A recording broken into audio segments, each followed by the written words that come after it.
नमस्कार. आज आहारातील रेषेदार पदार्थाचे महत्त्व किंवा फायबरची कार्य. आज महत्त्वाच्या कार्यांविषयी चर्चा करणार आहोत. पहिलं आणि महत्त्वाचं कार्य म्हणजे पचन सुधारते आणि त्यामुळे कॉन्स्टिपेशन दूर होते किंवा कॉन्स्टिपेशनची बाधा तसेच वजन नियंत्रित करते.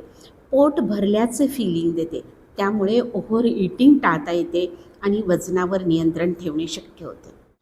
सोल्युबल फायबर कोलेस्ट्रॉल लेवल कमी करते. त्यामुळे हार्ट डिसीजचा धोका कमी होतो. गुड बॅक्टेरियाला अन्न पुरवते. त्यामुळे पचनसंस्था सुधारते. तसेच कोलोन कॅन्सरचा धोका कमी होतो. शुगर लेवल नियंत्रित करते. सोल्युबल फायबर हे शुगर कंट्रोल करते व टाईप 2 डायबिटीसचा धोका कमी होतो. इंटेस्टायनल इन्फ्लमेशन कमी करते. त्यामुळे एकंदरीत आरोग्य सुधारते. तर असं हे मॅजिकल फायबर जे संपूर्ण आरोग्यासाठी खूप उपयोगी ठरतं. तर अशाच माहितीसह आपण पुन्हा भेटतोय एक पाऊल आरोग्याकडे. धन्यवाद.